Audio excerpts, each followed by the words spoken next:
And before I introduce our witnesses and call on Mr. Hamilton for his 5 minutes, I want members to take note that Thursday's meeting is canceled due to a joint agreement among the whips. So that has left us in a bit of a scramble, but members should know now rather than later that we won't be meeting on Thursday. And may the chair express an unhappiness with the decision of all of the whips, because this is happening way too frequently, and it's very difficult to run committees and have coherent studies if, in fact, we are subject to the whims of whips. So, whims of whips, there we are. With that. Yeah. What's that? Yes, well, yeah. Well, I get irritated with the solid, important work of committees constantly being deferred to other issues. It's something that only members can remedy, and I encourage individual party members to talk to their whips about these issues. Having said that, having had my rant for the morning, I'm going to ask Mr. Hamilton to come have his 5 minutes for his opening statement and introduce Ms. Coutts and Mr. Randall. And with that, Mr. Hamilton, welcome back again to the committee. Thank you, Chair. It's a pleasure to be here again. And I welcome the opportunity to join you all today to discuss the evolving security environment in the Arctic, Canada's Arctic sovereignty, and our Arctic foreign policy. First of all, Canada's Arctic sovereignty is long-standing and well-established. Every day, through a wide range of activities, governments, Indigenous peoples, and local communities all exercise Canada's enduring sovereignty over our Arctic lands and waters. With respect to security, since the end of the Cold War, the circumpolar Arctic has been characterized as a region of international cooperation and peace. While the Arctic region remains peaceful, it is not tension-free, and we must remain alert to the impact of ongoing geopolitical conflict and the activities of our adversaries. Russia's continued military buildup and weapons testing in the Arctic remains troubling in and of itself, but its unprovoked invasion of Ukraine demonstrates Russia's complete lack of respect for international principles of sovereignty and territorial integrity, fundamental principles that underpin cooperation in the Arctic. C'est la raison pour laquelle that is why the Arctic states have reacted robustly and collaboratively by opposing Russia in bodies like the Council of the Arctic. Canada continues to work very closely with its Indigenous and state partners with a common goal to promote cooperation and to continue the important work of the Council of the Arctic on endeavours that don't require the participation of Russia. The strategic framework for Arctic in the North and the national defence policies, protection, security, engagement, describe the challenges and risks when it comes to security that Canada faces in the Arctic.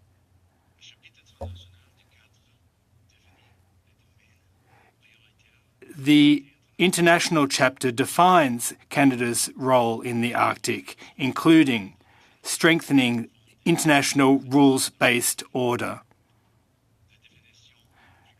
a clearer definition of Canada's borders in the Arctic, the promotion of an Arctic and northern globe that is secure and better protected, broadening Canada's international activities in the North. Colleagues from National Defence briefed the committee earlier this month.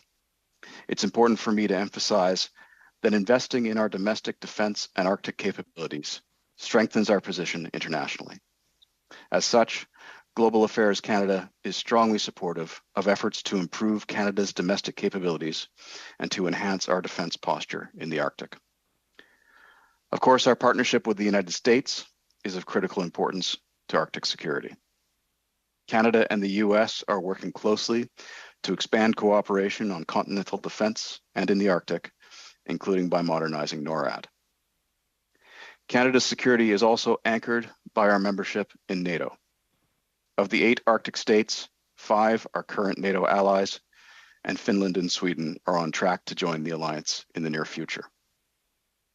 As Secretary General Stoltenberg has repeatedly stated, NATO will protect and defend every inch of Allied territory. This includes all of Canada's territory, including, of course, our Arctic. While geopolitical tensions are front of mind today, it is important to remember that global climate change remains a grave threat to the Arctic and to its people, including to Northern Indigenous communities. Canada is a leader on climate issues, including on the ways in which they impact our security. Global Affairs Canada and the Department of National Defence are working to establish a NATO Climate and Security Centre of Excellence in Canada. Climate change impacts on the Arctic security environment will be one of the many topics that Canada and our allies will address through this Centre of Excellence.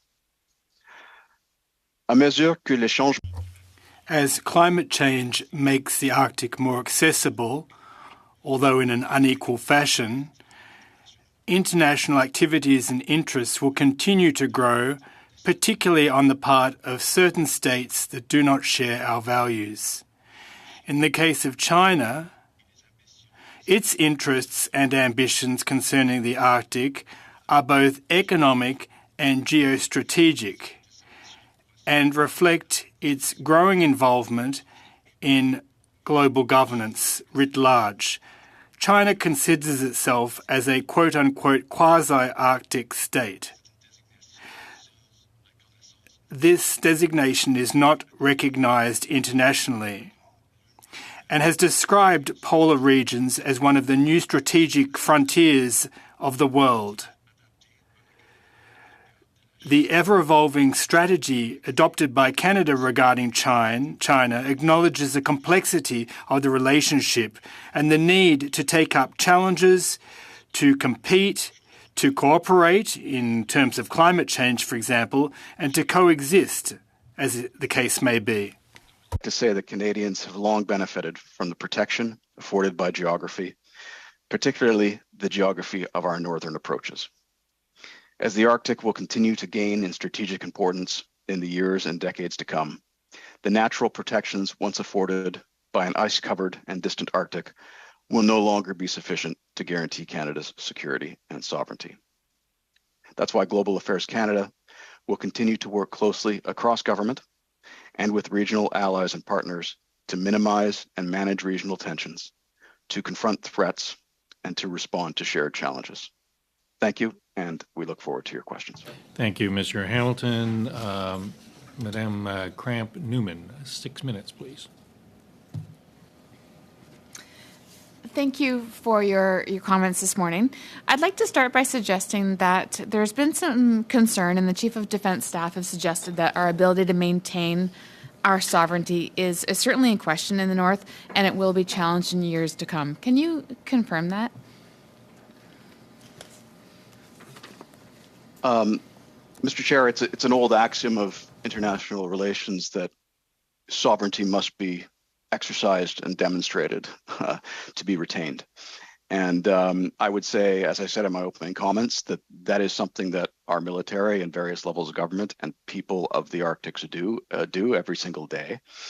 That being said, as the effects of climate change make the region more accessible, the necessity for Canada to exercise and demonstrate that sovereignty is only going to increase. So that will require investments in military capabilities, in infrastructure, in all aspects of Northern life, so we can demonstrate that sovereignty going forward. It will my point being, it will require investments for the future. Perfect. So moving on with regards to pilots, our ability to recruit and train and retain pilots is definitely essential. to defending our Arctic. So I'm just curious what your mindset is, or do you have concerns that with regards to the media outlets in the United Kingdom and Canada that are making reference to former Royal Canadian Air Force fighter pilots in the employ of the People's Republic of China to train their fighter pilots in Western tactics? So, number one question, are you aware that this is happening, and are you concerned that this could challenge the Arctic airspace? So, Mr. Chair, I'm aware of the media reports, certainly. As for the implications, I'm afraid it's something I would have to defer to national defense. Okay. So I guess next question is, we understand that, or this committee as a whole we understand that there's a tenuous hold on our Arctic. It's not just due to lack of material support in terms of equipment, but lack of the trained personnel in our military. So has this complicated our ability to project our rights in the diplomatic sphere? And how much more can military capabilities suffer before even more allies begin to challenge our ability to project our own sovereignty in the North? So, Mr. Chair, I don't think there's a near-term threat to challenges from adversaries to our sovereignty in the North, but that day is coming, and that's why I think that there's agreement across government and certainly between global affairs and national defense that investments in our military directed at the North, cold weather training, more fighter jets, the modernization of NORAD over the next 20 years to the tune of $38.6 billion. These are all instruments and demonstrations of the exercise of our sovereignty. Because make no mistake, we do recognize that the challenges to our sovereignty are possible in the years to come. Okay, thank you. Last question. With Finland and Sweden's ascension into NATO, we certainly have a new dynamic in the Arctic Council. Can you speak to whether or not Foreign Affairs has issued a new strategy document concerning the Arctic, considering developments in the war in Ukraine and the fact that a majority of the Arctic now falls under Article 5 of NATO? So I'll defer to my colleague Heidi Kootz on the question of Arctic Council and documentation. I should say that from Canada's perspective, the impending accession of Sweden and Finland to NATO is wonderful news. It gives us a better 360-degree awareness of the threat in the European high north, as well as the North American Arctic. So it is a new dynamic. It is, in our judgment, a positive dynamic, but I'll ask Heidi to speak to Arctic Council dynamics. Sure. Thank you very much. Thank you, Mr. Chair. I would just, first of all, qualify, of course, that military activity and cooperation is explicitly excluded from the work of the Arctic Council, which still does stand as a key organization in terms of its support for environment, climate change, and sustainable development cooperation. Members are likely aware that Canada has originally paused its participation in the Arctic Council in order to determine a way forward under the Russian chair through to 2023. Canada and our like-minded partners have condemned Russia's invasion and remarked on its invasion as being contrary to the principles of sovereignty and territorial integrity, which stand as central to the Arctic Council. Nonetheless, the 7 like-minded states under the Council have reinitiated our cooperation with each other, and that does exclude cooperation at this time with Russia. But again, these are in non-military areas by way of the original declaration of the Arctic Council. Thank you. Mr. Fisher, 6 minutes. Thank you, Mr. Chair. And if I could, I'll stay with Ms. Kootz on the Arctic Council, if that's fine. On March 3rd, shortly after Russia illegally invaded Ukraine, Canada, Denmark, Finland, Iceland, Norway, and Sweden, and the United States declared that they will no longer attend meetings of the Arctic Council as long as it's chaired by Russia. On June 8th, Canada and the Allies declared their intent to resume cooperation on a limited number of previously approved Arctic Council projects that do not include Russian leadership or participation. Can you kind of outline what that looks like? So what does that participation, when we think about the Arctic Council, how has it been impacted since the illegal invasion? And also, we've heard, I think, at this committee that, surprisingly enough, prior to the invasion, Russia was reasonably, try to stretch this imagination here and use the word cooperative on Arctic-related matters with the other members of the Arctic Council. How do you see this relationship changing and maybe impacting our priorities in the Arctic? Sure. Thank you very much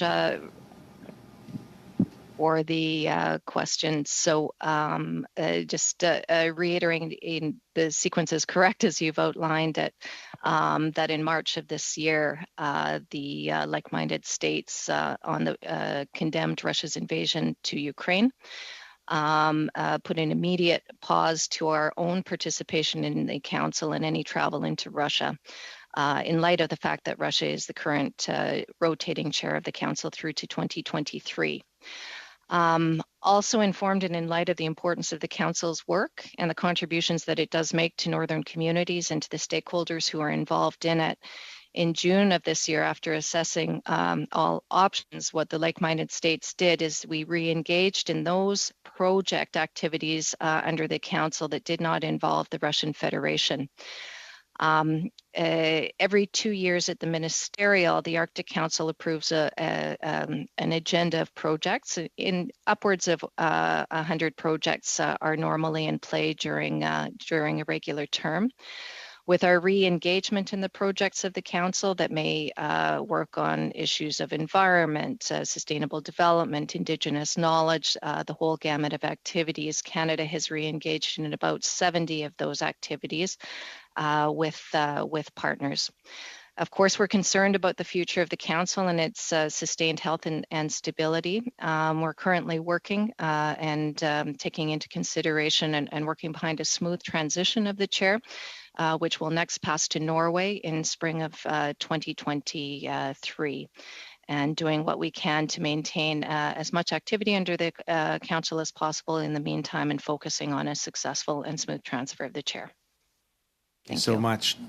Mr. Hamilton, in January of 2018, China released its Arctic policy paper and declared itself a near Arctic state. I think you said in your testimony that term is not recognized.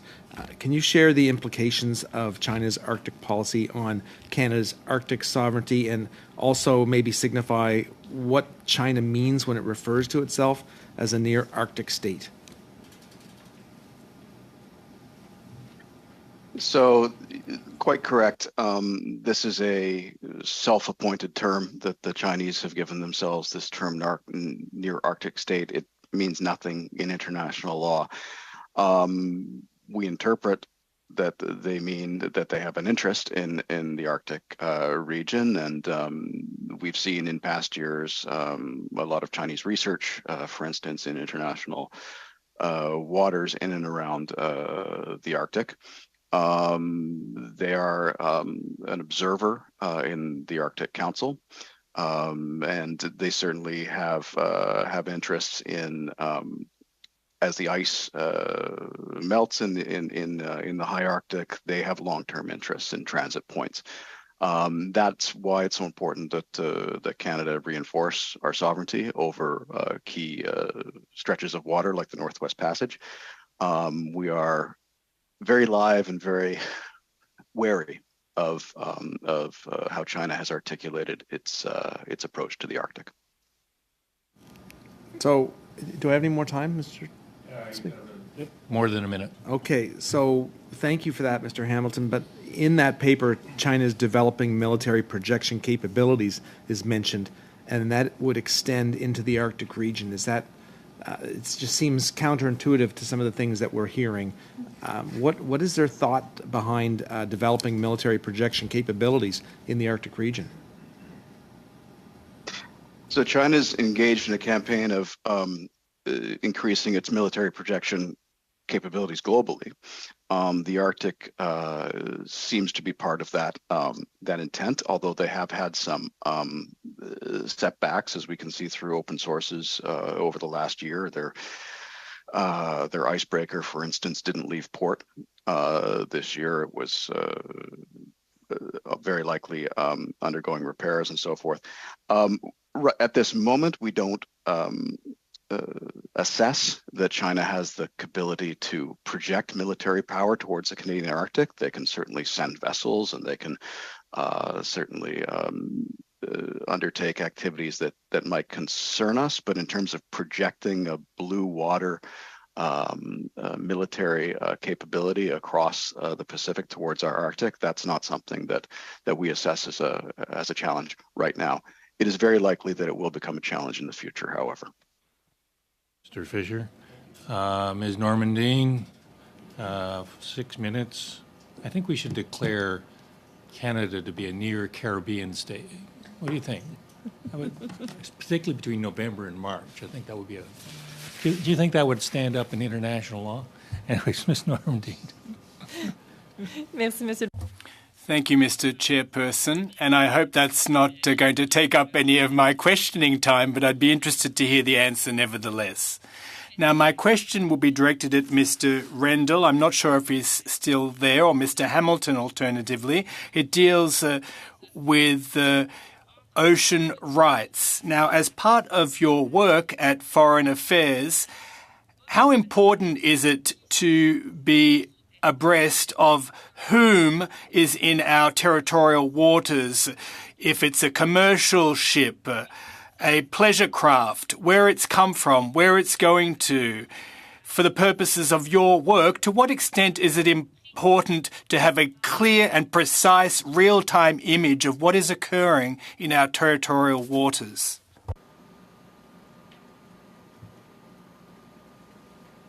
Thank you for the question. Mr. Chair, in terms of territorial waters and internal waters, the Arctic archipelago has straight baselines drawn around it. So the Northwest Passage, for instance, is considered internal waters to Canada, so there is no right of passage there. There would be a right of transit passage through territorial sea, which is 12 nautical miles beyond our baselines, and there is a right to that transit if it's innocent passage. So it is important to know what exactly someone's up to in terms of being innocent passage. But there is a right of transit for states to have their maritime vessels go through those areas. So it's important to know what they're up to, but it's not something that we can control access to. Merci.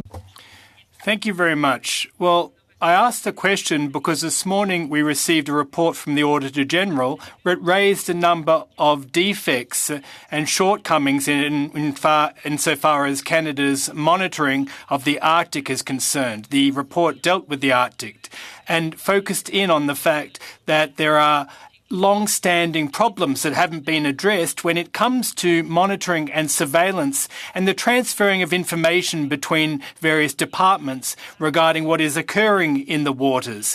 Fleets that are outdated, communication transmission systems that are not up to date. Is that something that you have noticed at Foreign Affairs, i.e. that there is a dearth of information as the Auditor General raised this morning? Mr. Chair, perhaps I can take that question.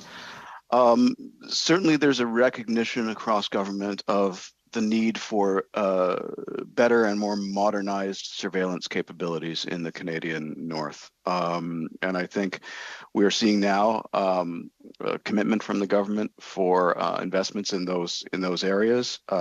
Work is ongoing, for instance, to complete the Nanisivik Naval Facility on Arctic Bay. That's going to support refueling for our naval vessels in the north and to increase the Canadian Armed Forces presence and ability to sustain a presence long term.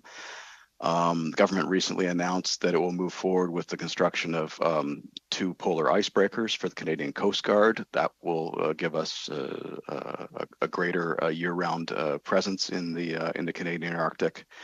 And our activities, the pace of our military exercises and surveillance operations in the north has increased over the last year or so, and I know it's something the government is committed to continuing. Merci beaucoup. Thank you. I'll come back to the Auditor General's report again.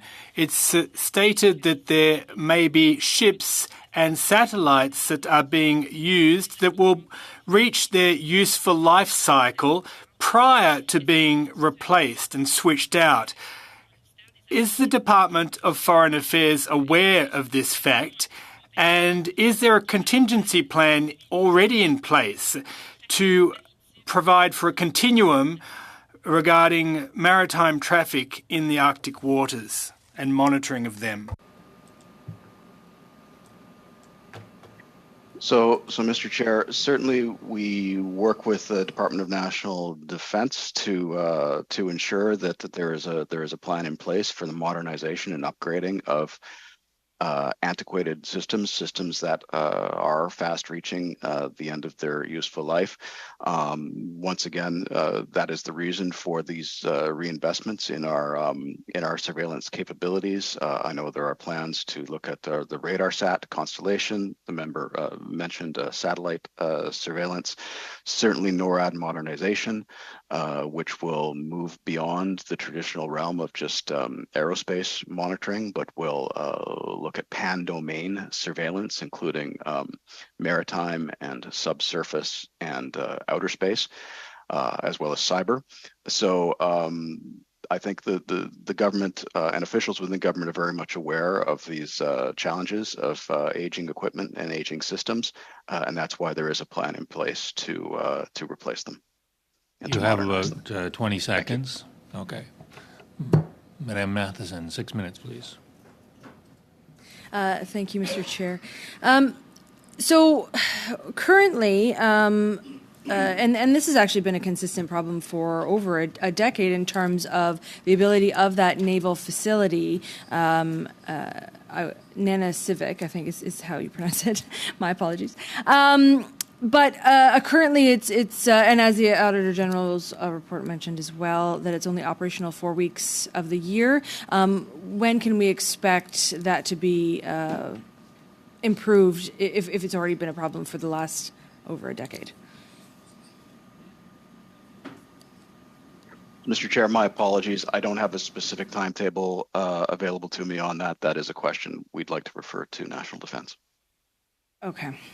In terms of the increase of the threats that you were talking about, Mr. Hamilton, in terms of the fact that there are more people needed, can you talk about how the government is furthering addressing the key lack of infrastructure to support the people that are already living in the north in terms of clean drinking water, housing, other those key infrastructure capabilities? How does the government plan to expand that if they're looking at increasing the amount of people in the north to help with the surveillance?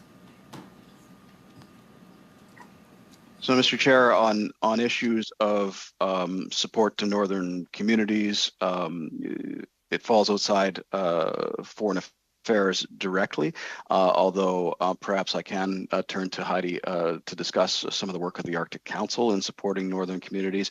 I will say, though, that just from a military and security point of view, I know that National Defense is looking through the lens of dual use. So for NORAD modernization and military investments in the north, they will look at every opportunity to create jobs for local populations, to make some of the infrastructure useful to civilian populations. There is an integrated plan, as I understand it, to move forward with our military infrastructure investment alongside civilian infrastructure investment. Heidi, did you want to add anything? Sure. The only point that I would add to that is just to make reference to the Arctic and Northern Policy Framework, which really does have that base overarching domestic framework, and then on the part of global affairs, the international framework, and on the part of national defense, the defense and security chapters. That domestic framework, which contains a lot of the reflections and the packaging and the forward proposals with respect to infrastructure in the north that is non-military, falls under that rubric, guided by Indigenous affairs. So I would defer those type of questions to them. Otherwise, in terms of northern communities and populations in the Arctic Council work, what we do is work to engage and use the governance structures that we have set up to engage with northern communities, including the Indigenous permanent participants, to work towards and identify the projects that make the most sense to them within the work of the Arctic Council. In terms of reference to the Arctic Council and the previous conversation, in terms of that shift of leadership to Norway in the upcoming year, Russia certainly considers itself quite attached to its Arctic, as Canada does as well. It's defined by that. What's your opinion in terms of moving on of Arctic Council as we go into a new leadership role? How will Russia react to that ultimately when they see that they are being left behind? We've often heard in this committee about a further isolation of Russia and the dangers of that. Could you comment on that further? Yeah. I think I would agree. Russia certainly does identify itself as an Arctic nation, and the Arctic Council's originating declaration identifies the membership as including Arctic nations. So those points are all correct. What Canada's approach has been is, in light of the current circumstances, to keep the council as healthy and as many projects as possible operating, given the current circumstances and the fact that we simply are not operating under business as usual. And in that context, of course, we are not cooperating with the Russian Federation. We're working towards a smooth transition to the next chair in Norway, and focusing our considerations into what the Arctic Council will look like going forward, in ways that we can take into consideration the current circumstances, but also make sure that as much work as possible is being done to the benefit of northern communities. What time do I have? We also heard, in terms of the opening up of the Arctic, obviously this leads to a great deal more commercialization, and we were talking about the increase of need for rescue, often in really dangerous situations. Is there a belief or a move or conversation at all from our side of a banning of a lot of that commercial activity, like cruise ships, for example, and of course the environmental impact that they could have? I could pick it up again.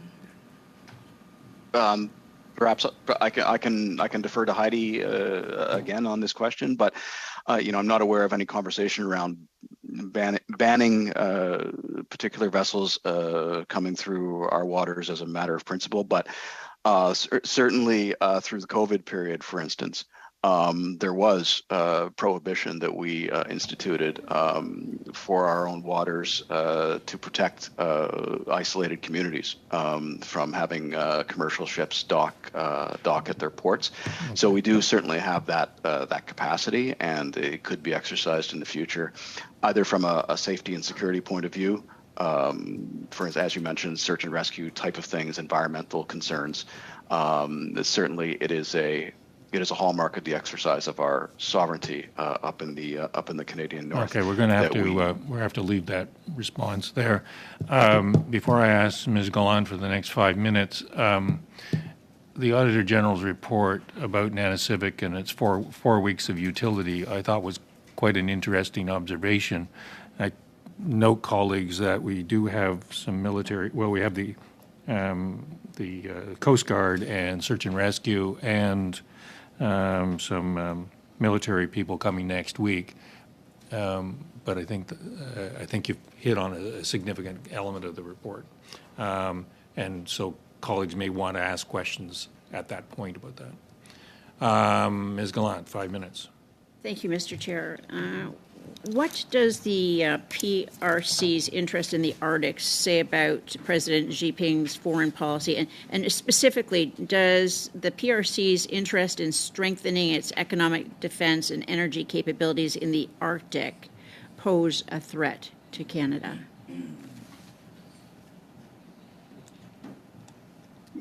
Mr. Chair, so it's a two-part question. I think you'll see the Chinese interests in the Arctic are mirrored by Chinese stated and manifest interests in a great number of regions around the world. This is an assertive China. This is a China that does want to project.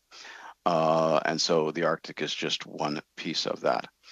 The question as to whether that represents a threat to the Canadian Arctic, I would say that certainly in any reasonable foreseeable future, we do not perceive a military threat, a sea-based military threat from China in the Canadian Arctic.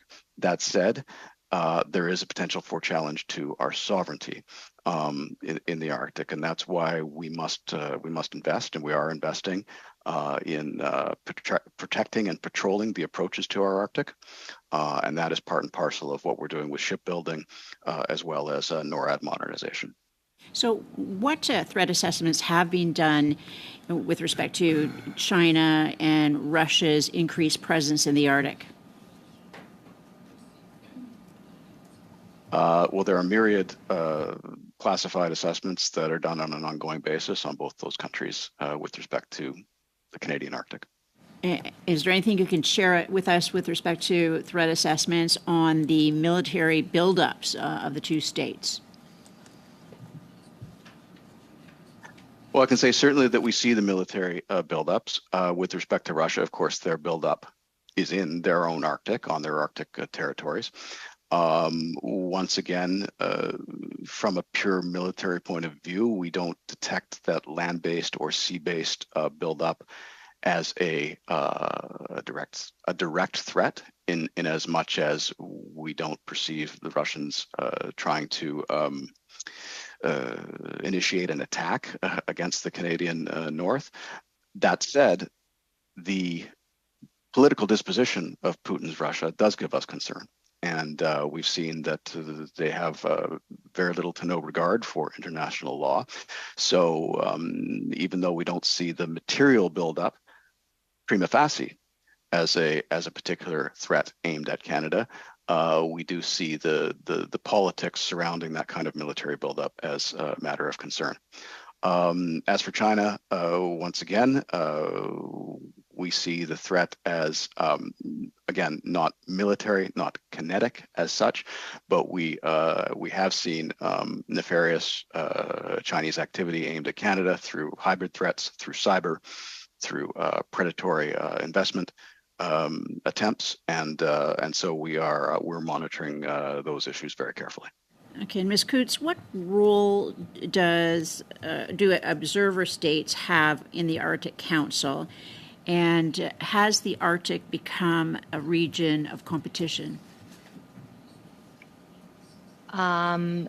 So observers within the Arctic Council have the ability to attend meetings when they're sitting and to support and participate in the project work of the Arctic Council. You recall I had mentioned upwards of 100 projects that are normally active within the council. I'm sorry, I didn't write down. Could you repeat your second question? And has the Arctic become a region of competition? Well, certainly, the Arctic is a region of many geopolitical interest and commercial interest, and thereby, I think, by its very definition, of different interests and competition, be they commercial or otherwise. That will only become more pronounced.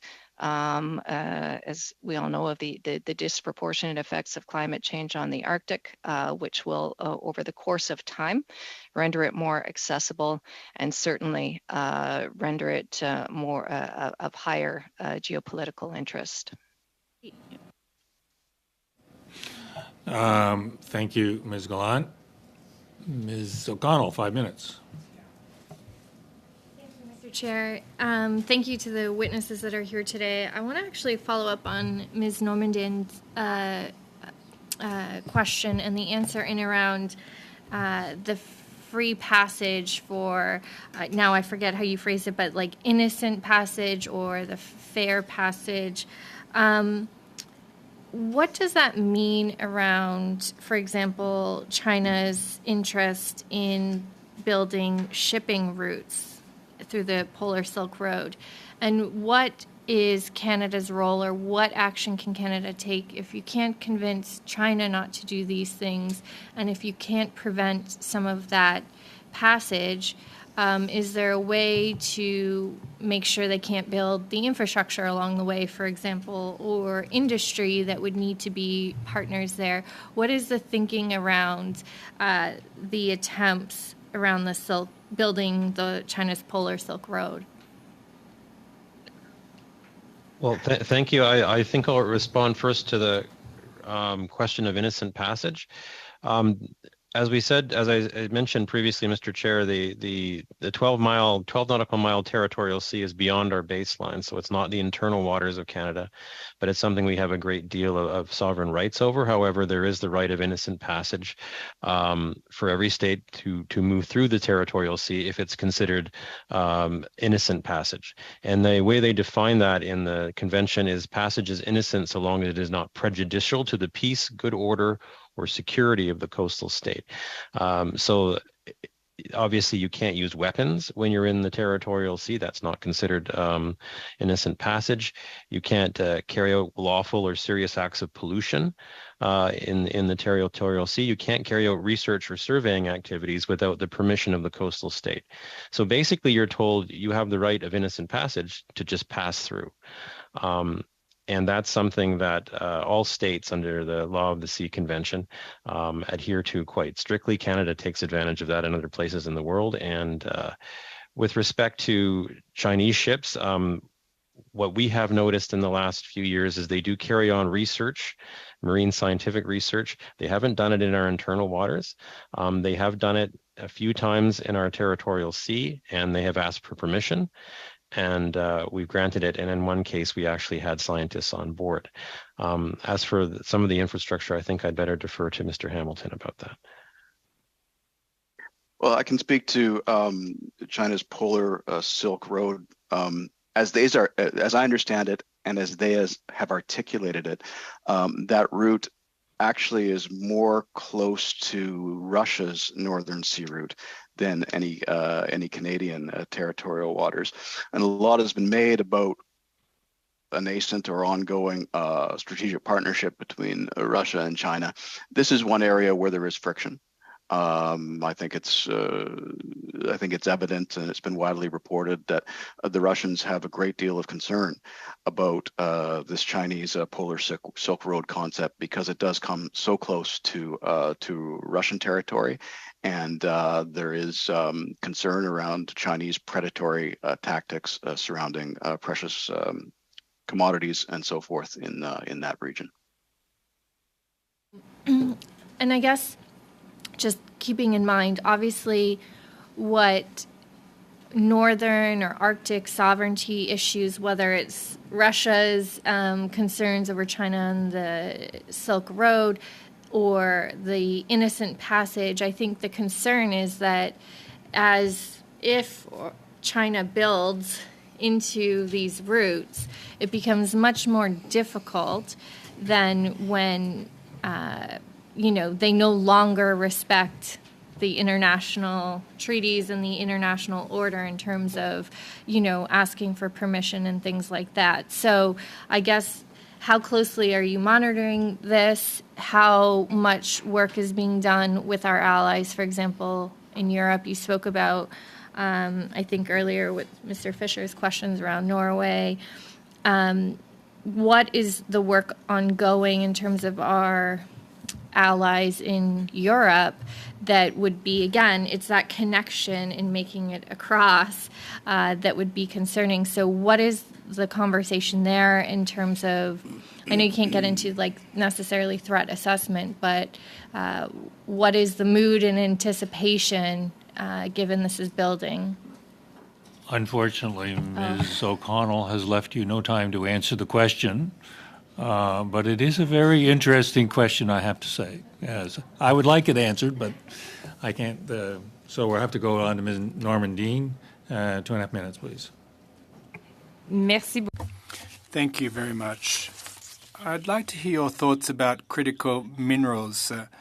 Not so long ago, 1 or 2 weeks ago, Canada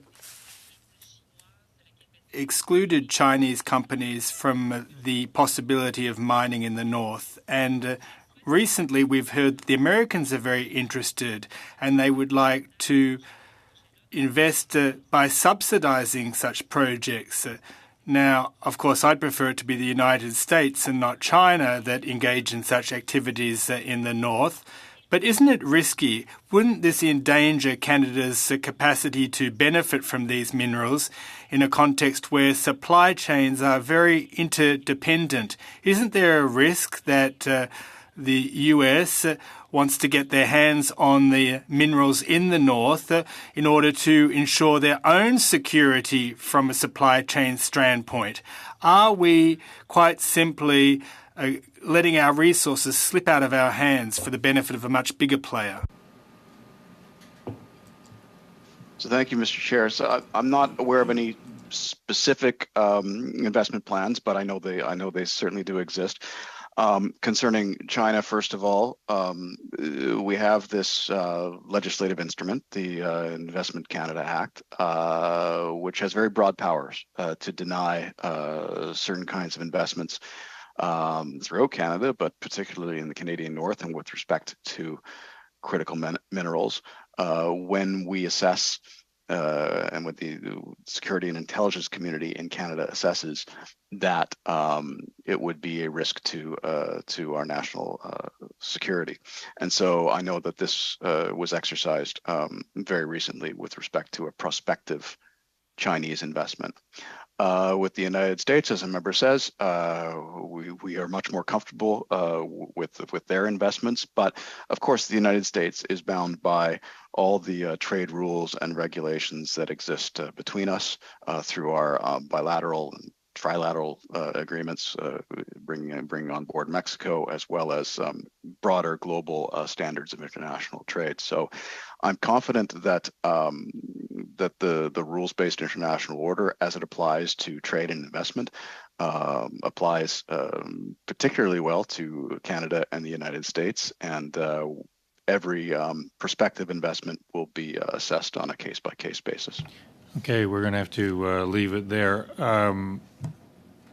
I think Ms. Normandin was referring to an article in the Globe and Mail last week about the U.S. Army having a particular set of funds available for investments in projects of national security concerns. I think that's what you were referring to, and I thought it was.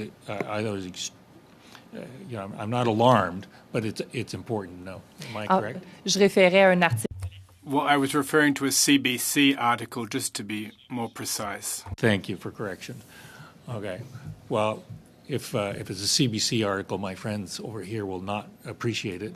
But if it's a Globe and Mail article, they may appreciate it. So, Ms. Masson, 2.5 minutes, please. When there was the discussion, I think it was Mr. Randall, about the innocent passage, you had mentioned that, and I think you had mentioned it was China that asked for permission to come into our waters for research, and we allowed it. In terms of access to other international waters, Canada, I assume, does the same. Are we always often given that allowance as well, or are there any specific instances where we're not? I would imagine in Russian Arctic waters or something like that. Thank you. The provision under the law of the sea that allows states to conduct marine scientific research, you really have to have a very high bar to say no. So you have to have a particular reason, because people do encourage under the convention people to conduct marine scientific research. But one of the ways to ensure that that it takes place is to invite the coastal state scientists on board to partake in it as well. And you also have the obligation, if you're the state doing the research, to give the data to the coastal state. Anything that you've found, you have to give that as well. Canada does take advantage of that, not as much. In some places in the world, we do much scientific research in our own Arctic, but we all have done some scientific research on the Alaska side, which requires permission from the United States, and on the Greenland side, which requires permission from the Kingdom of Denmark. But nowhere else. Not to my knowledge. I'm more of the Arctic person, and that, to my knowledge, that's the only scientific research that Canada's been carrying on recently. And in terms of that idea of those international laws, often we've heard in this committee that a lot of the issues that we are currently contemplating in terms of the security of our Arctic are governed by those international laws. Are there things that this committee should take into account in terms of Canada's work, in terms of strengthening some of those? Where would we go with that? For a lot of the academics that have come to this committee, they have said that they are sufficient and that we need to, instead of in a military sense, we need to deal with a lot of these issues through that international law basis. Very briefly, please. Well, the most important one is the UN Convention on the Law of the Sea, which sets out all of the different marine territories, the maritime territories. And all coastal states in the Arctic are adhering to that, even Russia. So it's a rules-based order that actually works in the Arctic to this point. And the more that we follow those rules, the more they are strengthened for all the coastal states involved. Ms. Manson, Mr. Brazan, 5 minutes. I want to thank our witnesses for appearing, and actually I want to follow up on the discussion around the United Nations Convention on Law of the Seas. And of course, everyone in the Arctic has been making territorial claims to the seabed of the Arctic Ocean, and Canada included. And there's a great deal of overlap, especially from competing nations. The United States has a different view where their territory lies in the Beaufort Sea versus Canada, and we know that Russia is trying to claim everything right up to the continental shelf of North America. So just wondering where that process is at, Mr. Randall, as to those claims and when final decisions will be made at the United Nations. Thank you. This is about the Law of the Sea Convention's provision that allows coastal states to have sovereign rights beyond 200 nautical miles if you can prove that the seabed and subsoil is actually an extension of your landmass. And because the Arctic Ocean is an enclosed ocean, which was once all together and pulled apart, almost all of it's continental in nature. So one of the 5 coastal states will have sovereign rights over some part of it. And as a result, there are also lots of overlaps. The process is a scientific one. You're proving to the commission responsible in New York that it's continental in nature, and they're not deciding on boundaries. They're only deciding, is it continental in nature or not? And the question is correct that there have been some pretty expansive submissions to the commission in New York showing a large area of territory that they say is continental shelf, but it doesn't mean that they own it. Because of the boundaries involved there's a lot of overlaps, all the coastal states will have to someday sit down and arrange between themselves where the boundaries are. And all of the coastal states continue to adhere to the Ilulissat Declaration, which says that they will do that in a peaceful way and in accordance with international law. As far as how long that will take, the commission in New York is terribly backed up. They have more submissions than they ever thought they'd get when they created the convention. So right now it's taking many, many years once the state files to wait for them to review their submission. That's something we're working on in New York and try to speed up the process. But unfortunately, right now it takes a very long time. Well, knowing that the Christmas season's coming ahead, I just hope that at the end of it all that we can still say that Santa Claus is a Canadian. I know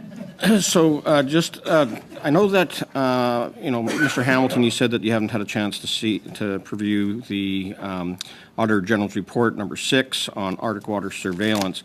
However, there is an interesting note in here on page 4 in Exhibit 6.3, and it says, where is it now?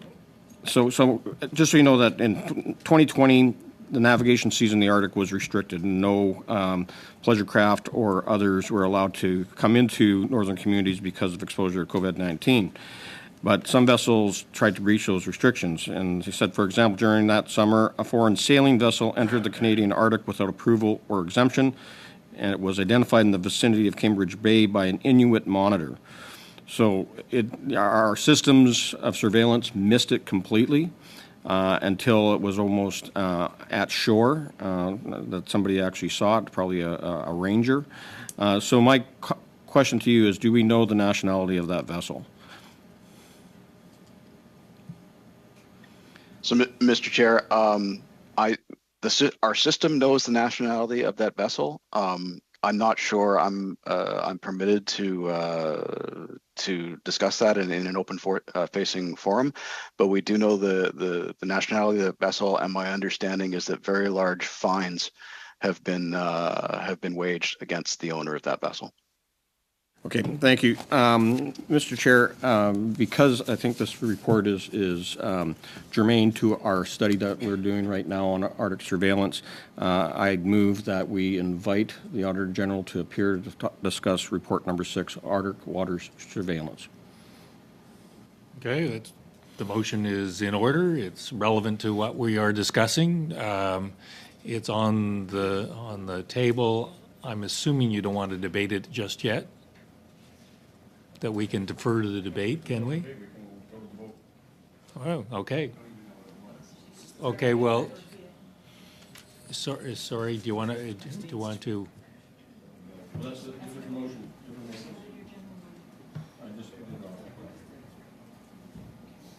Okay, does everybody understand? Okay, we don't understand. Okay, Mr. Brizan has moved that the Auditor General be invited to this committee for our study. So, as I say, the motion is in order. He wishes to have it voted on today, but of course, we may want to debate it. So, I saw Mr. May's hand.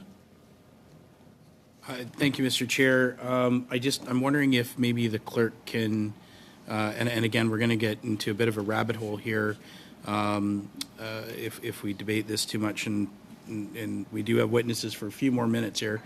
But I'm wondering if the clerk might be able to share where we're at with this study, the number of meetings we have left. I know we had some discussions about the number of meetings and what kind of timeline we have, and when we would potentially fit this in. I know we're losing a meeting on Thursday, so I'm wondering what could be in the realm of possibility for this. Thank you, Mr. May. So I currently have invitations out for the meetings on the 22nd and the 24th, so next Tuesday and Thursday. We have currently conducted, this is our 6th meeting on the Arctic Security Study. The work plan that was agreed to by the committee that was put together by the analysts identified 9 meetings. However, some of the witnesses that appeared on that work plan have been unavailable. So should the committee wish to have those witnesses, we would need to add additional meetings. So I'm wondering if maybe I personally don't necessarily disagree with Mr. Brizan's assessment of the motion. I'm wondering if we could move this to committee business to kind of plan this out before we have an idea of what the timetable looks like. And I want to take a lot of witness time to do this. Would it be acceptable that we move it to the end of the second hour and deal with it then? And maybe by that time we will have settled our concerns. Mr. Brizan, you're the motion. I'm good with doing that. And I'll just say this. The Auditor General is an officer of Parliament. She's written a report that is very relevant to our current study on Arctic surveillance. I think it's important that we have the office attend and describe exactly what they found in their report. They've made a couple of recommendations, and we've got to make sure those recommendations are being acted upon. So I think it is inherent upon us as a committee to have her here. So the sooner that we can do that, the better. But if we need to take another hour or so to determine whether or not we want to vote on this, I'm more than happy to defer. I think the sentiment and the principle of your motion, I'm just sensing the room, is probably acceptable. We're down to mechanics. So let's get down to mechanics in about an hour. Is that all right? Cheryl? Mr. Chairman, so one of our meetings, I had asked the clerk to provide us with a calendar so we know what our work plan is. I haven't received one yet, and we could have saved some time if we had had them. So I request that they be prepared for us. A flexible calendar, shall we say. Let me let me finish with the witnesses. We will suspend for a minute or two while we re-empanel, and maybe there will be some settling among ourselves. Did I have any time left before I move on motion? You did, but you don't get it. With that, no, Mr. May still has 5 minutes if he wishes to use his 5 minutes. Right now. Thank you, Mr. Chair. First of all, thank you, Mr. Hamilton, and your team for being here today. Earlier last month, the United States released the national strategy for the Arctic region that focuses on 4 pillars: security, the environment, sustainable economic development, and international governance. In response to the new strategy, the Arctic Institute's founder and senior fellow Humpert stated the new U.S. national strategy for the Arctic suggests that rising geopolitical tensions resulting from the war in Ukraine will spell the end to Arctic exceptionalism. The region is likely to see less international cooperation and expand military activity by Russia, China, the U.S., and NATO allies in the coming years. In your opinion, how has Russia's illegal invasion influenced the U.S.'s Arctic strategy, and what implications do you see this having for Canada?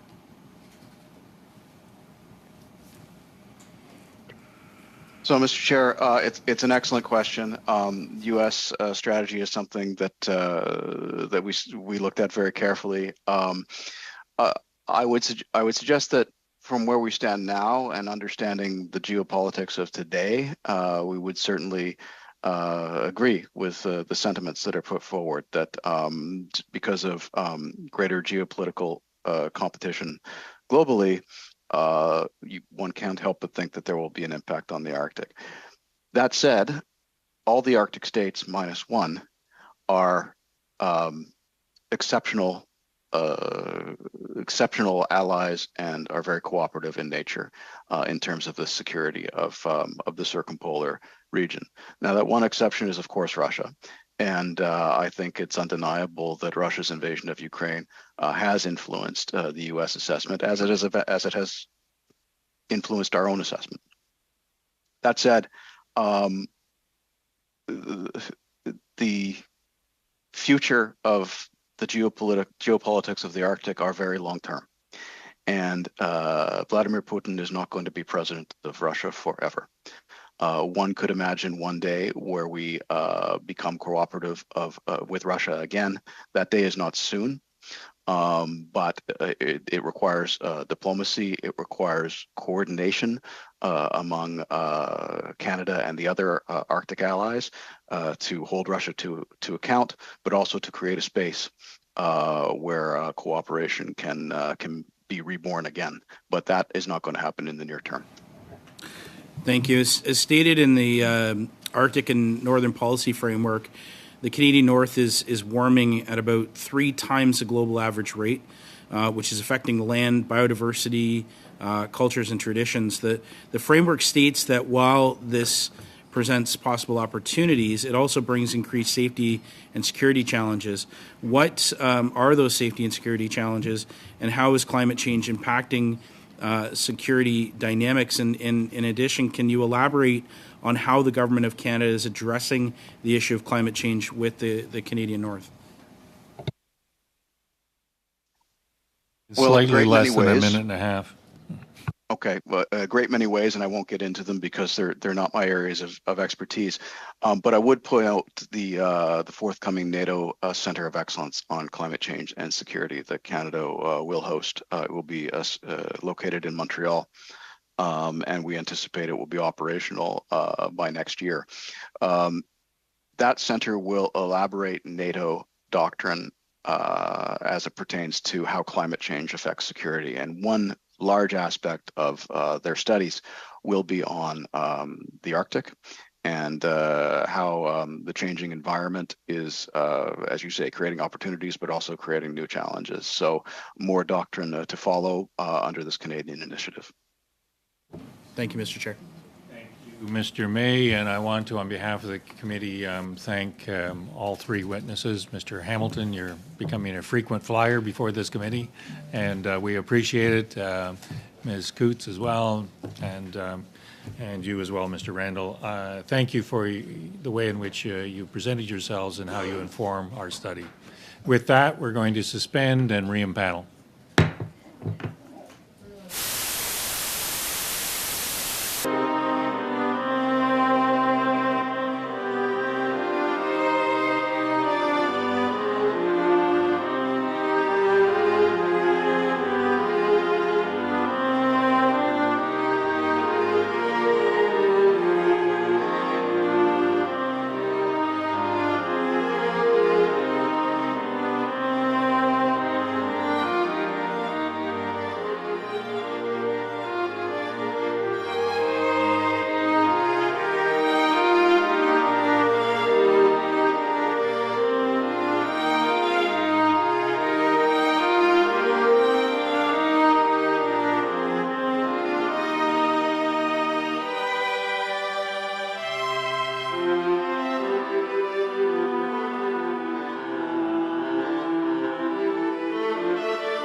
For our next hour, Mr. Davis, President and Chief Executive Officer of Nunasi Corporation, and Mr.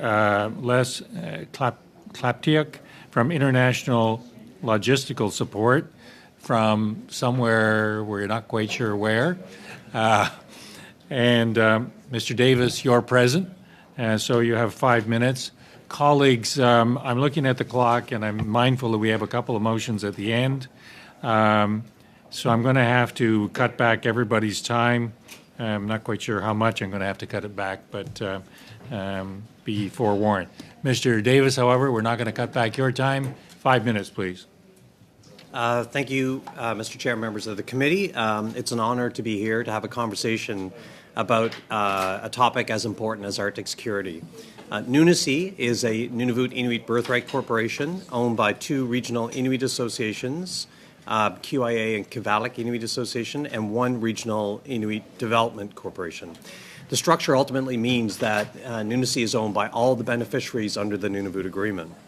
It actually has a very interesting story. It's the oldest Inuit Development Corporation in the country. It was started in 1976 by the Inuit Tapert of Canada, now known as ITK, and it was done in a way to ensure that Inuit had an opportunity to participate economically in anticipation of the resolution of Inuit land claims. It was involved in a variety of different business activities at the time, from mining to airlines, hotels, and hospitality. Today, it's focused in four areas: health services, energy, infrastructure with transportation, and national defense. Nunasi is a shareholder of Nassituk, which is the majority Inuit-owned corporation that is currently operating and maintaining the North Warning System under a 7-year contract. That contract was actually awarded at the end of January of this year. The second shareholder of Nassituk is the Pan-Arctic Inuit Logistics Company. This company represents the 6 Inuit development corporations located all the way from the Nunavut settlement region in the Northwest Territories across Nunavut, Nunavik in northern Quebec, and Nunatsiavut in Labrador, where I'm from. The third shareholder of Nassituk is ATCO Frontec, which is a subsidiary of ATCO Limited with an extensive history of working in the north and partnering with the Inuit. As many of you know, the North Warning System is a chain of radar sites and support facilities that forms part of Canada's NORAD agreement with the United States. It was established in 1985 to detect and allow for an early response to potential threats entering North American airspace. The federal contract requires the maintenance of 47 remote sites in the Canadian Arctic, in addition to 3 facilities in Ontario. This is the second time that Nassituk actually will be managing this military infrastructure. The first was from 2001 to 2014. So needless to say, we were very happy to learn that we actually secured that contract once again. In early October of this year, Nassituk was also awarded the 8-year contract to provide operations and maintenance service and support at CFS Alert on Ellesmere Island, Nunavut. Nassituk was the incumbent contract holder and has provided services at CFS Alert since 2012. I'm here to say that Canada's plans for policy development and investment in Arctic security must include Inuit. First of all, according to the Inuit business leader Harry Flaherty, we are the eyes and ears of the country in the north. The Arctic region we're talking about encompasses a massive amount of land referred to as Inuit Nunanat, or the Inuit homeland. It makes up 35% of Canada's landmass and 50% of its entire coastline. There are 53 communities within Inuit Nunanat with a population of over 56,000 people, of which 47,000 are Inuit. Inuit have lived there for 5,000 years, and our uninterrupted presence substantiates any Canadian claim of sovereignty over the Arctic. Secondly, Inuit business and development corporations have grown in financial capacity and business acumen over the last 10 years. We're very good business partners, and our experience should be drawn upon throughout the various stages of planning for domestic security. Third, the federal priorities of reconciliation and national security can support each other when it comes to the Arctic.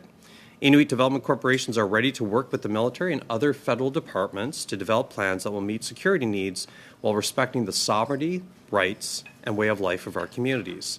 This approach recognizes the obligations under Inuit land claim agreements and support the federal government's commitment to economic reconciliation.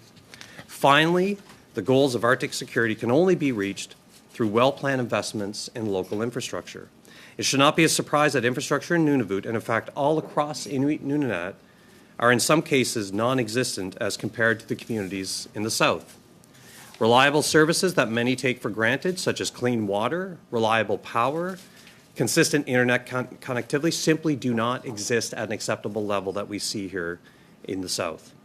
Nunavut Tugnavikan Corp., which is the territorial Inuit political body, released the Nunavut Infrastructure Report, GAP report, in October of 2020, which was a first of its kind. The report showed that Nunavut's infrastructure is commonly inadequate, in poor repair, or altogether absent when compared to the Canadian baseline. This situation has to change. Thank you, Mr. Chair, and I look forward to your questions. It was nicely under 5 minutes. Thank you. Mr. Klaptiuk, you have 5 minutes, please. Mr. Chair, thank you. Thank you very much. Members of Parliament, Inuvik is the most active NORAD base in Canada. And I speak to you from the same ramp and hangar from which the C-130 tactical air-to-air refueler operated 439 times. And ILS supported the RCAF and United States Air Force an additional 600 times over 16 years. The Green Hangar, as we're commonly called, on the Inuvik Airport, is the only infrastructure of its kind in Canada's Western Arctic, north of the Arctic Circle, and on the Arctic Ocean. Yet a division of D&D, Real Property Operations, removed us from the here and now and leading edge of North American defense. This is the same property that Innovation, Science, and Economic Development on August 25th of this year stated was critical to North American defense, but D&D will not lease, contract, or buy to support NORAD. It is the same property that on September 12th and 13th of this year, 2 United States military attachés visited and spoke with me about a possible purchase. This is now country to country and actively being pursued. In testifying before the House of Commons Committee, General Peltier, I believe that was the 1st of November, did not mention this, but I was advised everyone in Ottawa, Washington, and NORAD knows of what's transpiring, as do the British and NATO. Trust but verify. You as a committee are operating at a complete disadvantage as you have to trust what you are being told, but how do you verify? All my statements and charts can be verified through open source information or ILS records, invoices, photographs, notes, emails with individuals. To the gist of the matter, I cannot answer why Real Property Operations during a time of nuclear crisis refuses to support NORAD by providing the only available hangarage in 40% of Canada's landmass. Real Property Operations will not support our air-to-air refueler crews who have intercepted Russian bombers from the ILS hangar. Real Property Operations is forcing the RCAF and NORAD to conduct snowbank operations in Arctic conditions without any security for the airplanes. In October 2021, a lieutenant colonel in Real Property Operations ordered his staff to develop a new contract for ILS, and they refused. Why? Real Property Operation gave away NORAD's strategic fuel supply of approximately 270,000 liters on the Inuvik FOL and had 4 75,000-liter tanks destroyed. Fuel availability in the Arctic throughout is and remains critical to all RCAF NORAD operations. On June 11th, 2021, a NORAD general and a Canadian general asked me the state of contract negotiations between Real Property Operations and myself. When I replied there were none, there was puzzlement and betrayal. NORAD made their needs known, and Real Property Operations in Canada has ignored them and our common defense. Real Property Operations started this attempt to destroy ILS in 2015. They have persisted ever since, but at what expense to our country and harm to our relationships with our allies, including NORAD and NATO. We appear to be at a state of overlapping cascading failures where a decision has ramifications several times removed. By that, I mean Canada's termination of ILS and infrastructure retreat impacts NORAD and our defense, search and rescue, each of which has further ramifications. Unaccountable bureaucratic decisions have impacted air-to-air refueling, search and rescue, fuel, each with downstream effects. We can remedy this. Thank you, Mr. Chair. Thank you, sir. With that, colleagues, I think if we've got any chance of saying kind of an order, I'm going to cut back the 6-minute round to 5 minutes, and then we'll see where we end up for the second round. So with that, 5 minutes. Ms. Camp-Newman. First of all, thank you both for Mr. Davis for being here in the room and Mr. Klapchuk for joining us. My first question would be posed towards Mr. Kapchuk. From a defense perspective, I understand the infrastructure in the north is in dire condition. I certainly haven't been there, but I've been reading a tremendous amount. And if we don't maintain our sovereignty, which is maintained by presence, then what do we do? And with regards to canceling of particular contracts, how does this undermine our national security? Like, what's the issue? Is it ideology? To be more specific, also, is how do we know? As you know, Canada has come to a point where critical NORAD infrastructure has to be upgraded, and that's going to cost tens of billions and proceed over several decades. So what kind of opportunities do you envision for your company, and what specific infrastructure projects can you see benefiting local communities as well as national defense? It's a lot in that question. Yes, there is. What I'd like to say is, we have right now the Inuvik runway is being extended. So it's going to be for the next 5 years, the new air-to-air refueler cannot land here. So it's actually 5 to 8 years. So even if it does land, the future means that there's no hangarage and there's insufficient fuel for this aircraft. So what I see happening, and I made a proposal to NORAD, directly to NORAD on August 10th of last year, where I indicated that they could make a lease with myself or a contractor buy me out completely, where my existing hangar will handle a C-130 air-to-air refueler, but I have sufficient property on that I have on the airport already that we could build a hangar large enough to hold the A330 MRTT and the C-7, not at the same time, but and the C-17. We are completely adjacent right to the boundary line of the Inuvik FOL. And as I said, it is the busiest FOL in Canada. Well, it's the actually busiest NORAD base.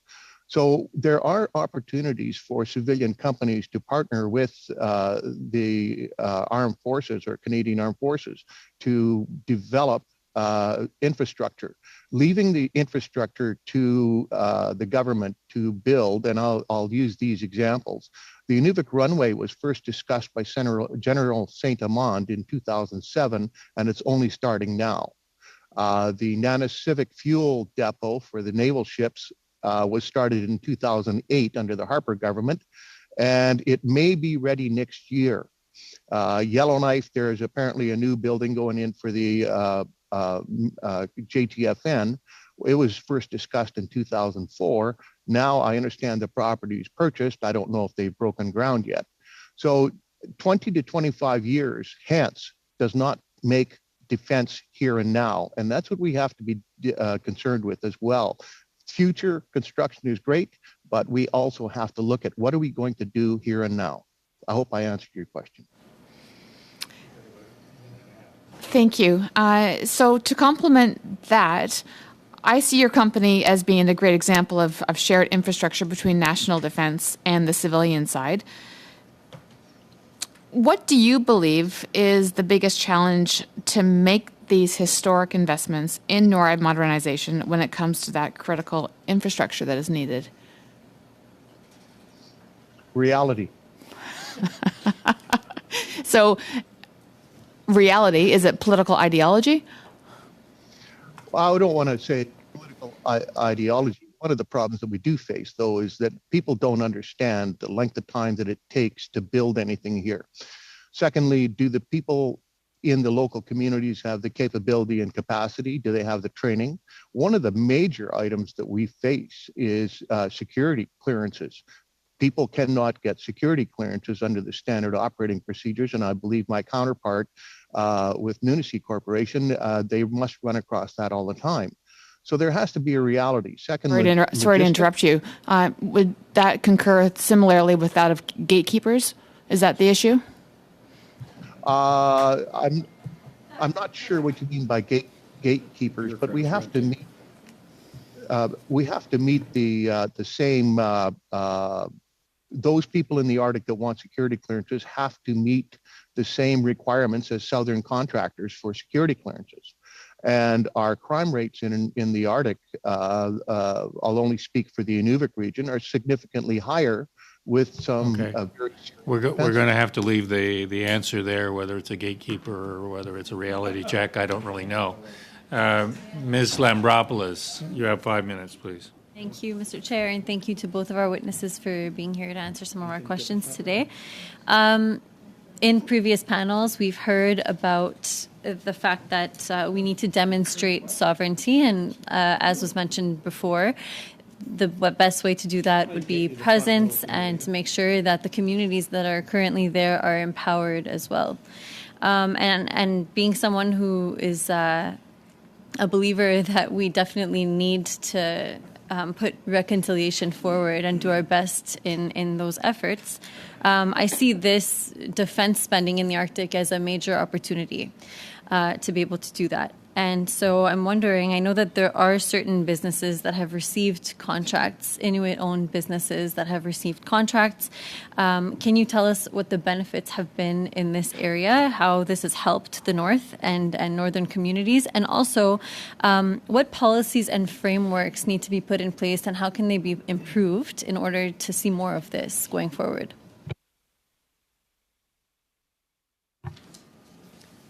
I'm going to assume that's for me.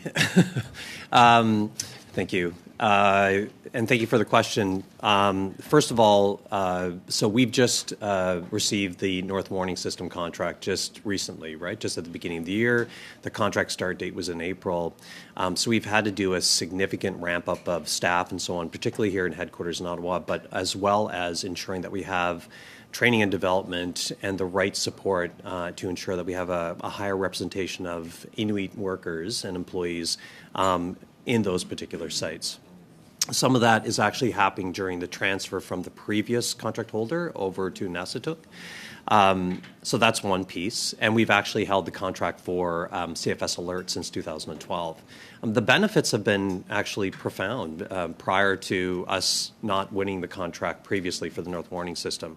A significant number of Inuit young business leaders have started their careers working at Nasatuk and working on different sites and so on.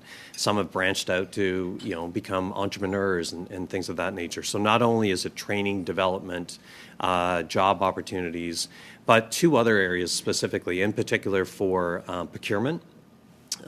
Right now, Inuit development corporations, of which there are only 7 in the country, we actually have investments in well over 100 businesses. So through some of that is done obviously through partnerships and so on. As other opportunities come up and procurement opportunities come up, we are well positioned to take advantage of that.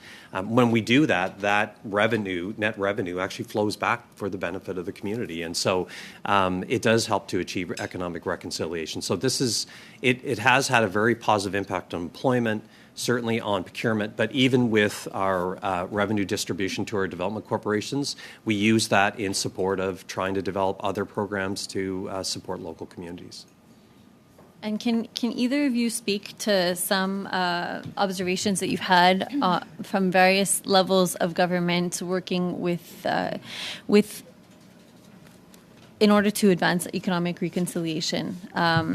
And do you see that there needs to be a better coordination of these efforts in order to advance the cause and make sure that they're benefiting the most from these investments? Just respond really quickly. First of all, under the North Warning System contract, it was one of the first federal contracts that actually was developed in compliance with the requirements under the Nunavut Agreement with respect to federal procurement in the territory. And so the Inuit benefits piece had a significant amount of weighting when we went through the RFP process. That we saw has been absolutely impactful for us to strategically position ourselves to secure that contract. Are we seeing that in other departments? Not as much, unfortunately. And so hopefully we'll see this as a bit of a learning for the other departments to actually be able to fully implement as well. We're going to have to leave it there, unfortunately. Ms. Normandin will speak in French, so if you'd prepare yourselves for the translation, we'll just suspend for a second here while that happens.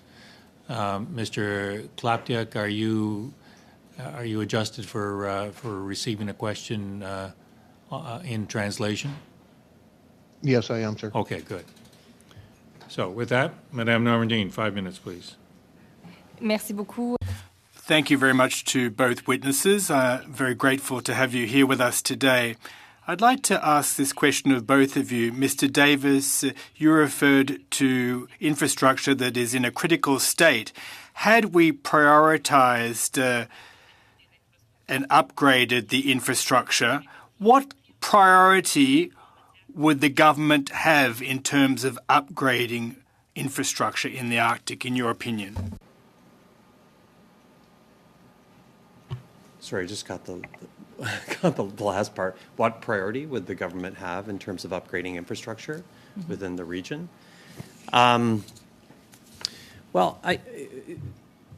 So there has been a commitment on the part of the Government of Canada in the most recent budget with respect to infrastructure as a part of the Indigenous Community Infrastructure Fund. I think there's a significant amount of capital that will be flowing to the Inuit political body, Nunavut Tugnavikan Corp, for specifically in Nunavut. I think that's a good start. But when we talk about infrastructure investment, as I just highlighted, for the North, I mean, 500 million to $1 billion is nowhere near what's required. And I think my colleague here can talk more specifically about some of that's required across the Arctic. I think we need to actually really look at the Arctic as a fundamental part of the Canadian identity. And in order to demonstrate that we actually want to substantiate that role of the Canadian Arctic in our national identity, we have to make the necessary investments. We're seeing these types of investments happening in other parts of the world. You know that Canada, our Arctic, global Arctic, makes up 25% of the landmass of the global Arctic. But when you look at that global economy, which is about $250 million US, we contribute 2% to that global economy. So I think that infrastructure is absolutely critical. Et pour réaligner ma question. And Mr. Klepachuk, what would be the top priority for Canada in terms of investing in infrastructure, communication, roads, transportation? What's crucial at this current juncture? Well, in Inuvik, we already have one fiber optic line that's already put in. There's a second one coming up the Dempster Highway. So from communications, we're very fortunate. As it pertains to land transport, roads are very, very difficult to build, will take a long time.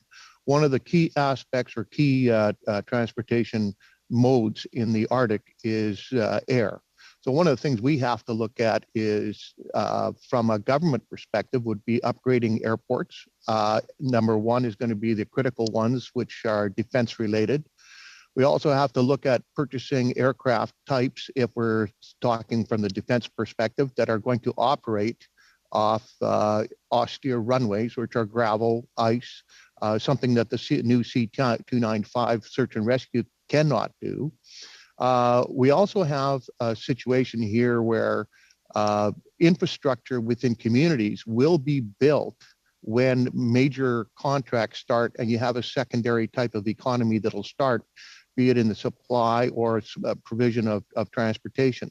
So there's a symbiotic relationship, but it's not that the government has to come in and build housing for people. It's more of a get the economy rolling with defense-related infrastructure immediately, and other things will start to build.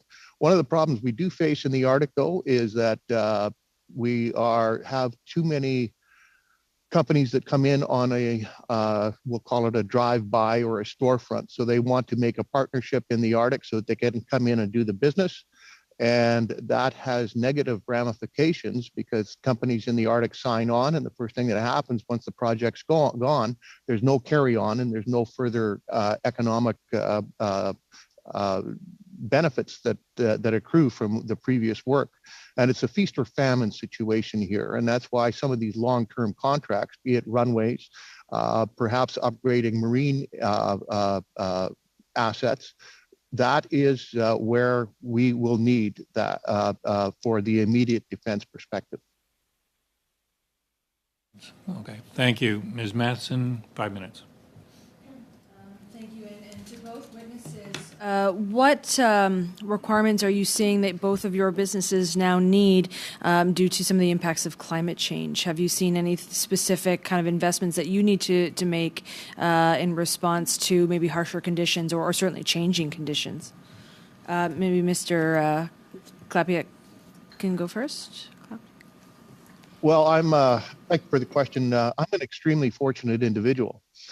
My hangar and property is situated on bedrock, which is approximately 25 feet below the surface. So I'm a very, very lucky individual. Some of the other areas, they're not that fortunate. But I think what we have to do is look at things from a longer term, or pardon me, maybe even a shorter term. The current situation in Europe precludes a long-term climate change type of view. My presentation here is more from the perspective of what are we going to do here and now? Canada has no capabilities in the Arctic right now. So what are we going to do over the next 5 years to make sure that our NORAD base in Inuvik is properly supported?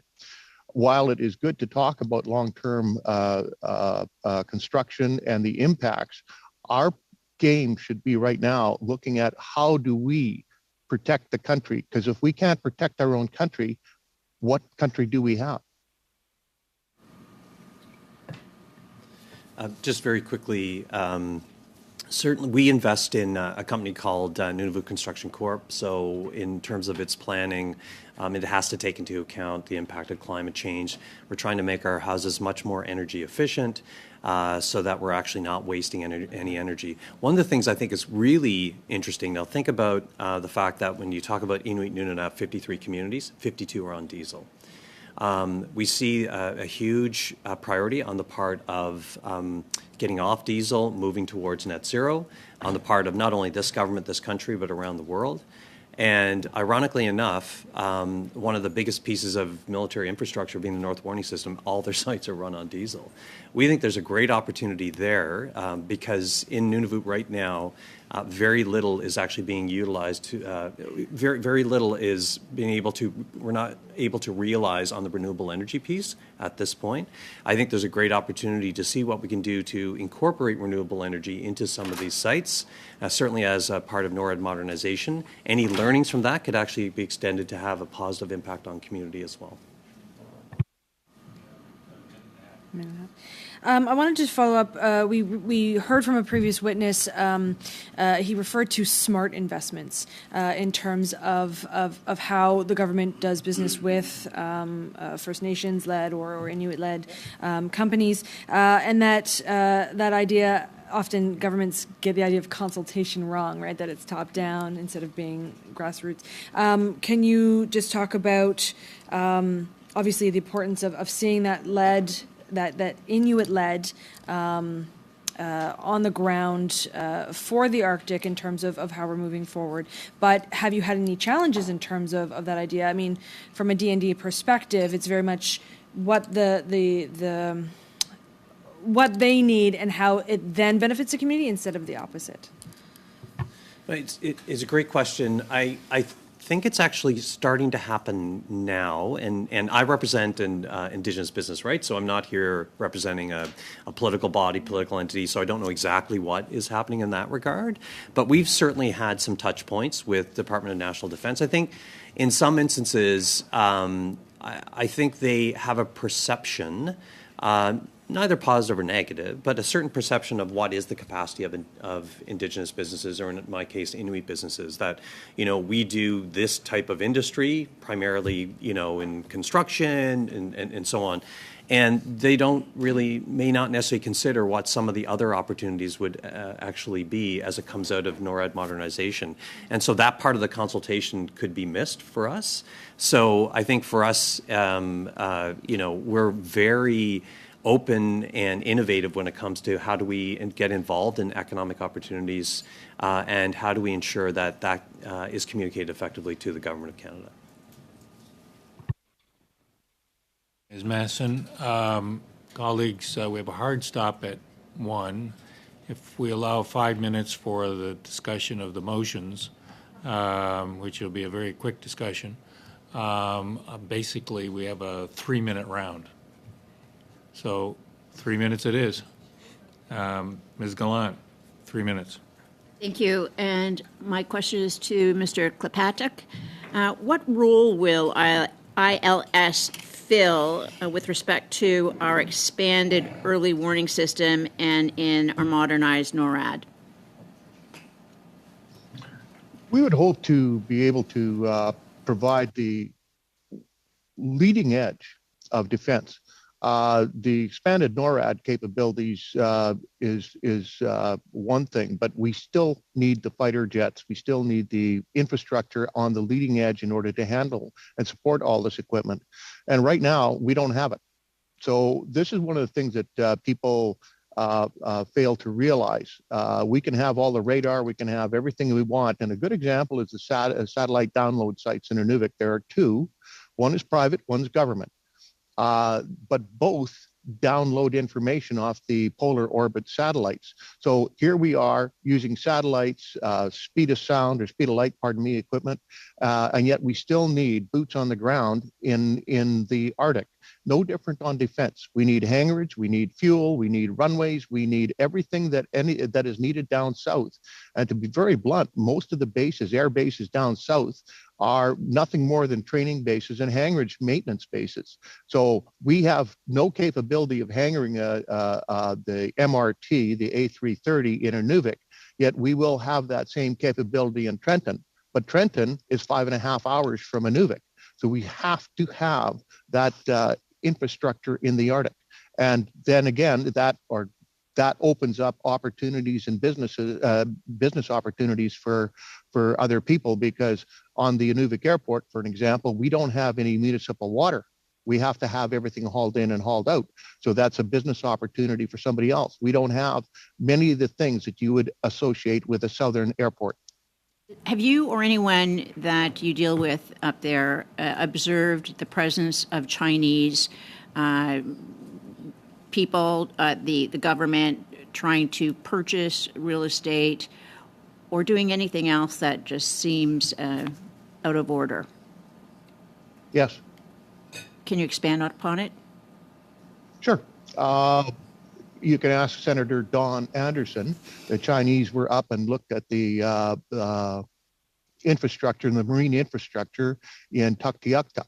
Now that was the jumping off point for all the offshore drilling that happened in the Beaufort Sea and in all the offshore around Inuvik and Tuk.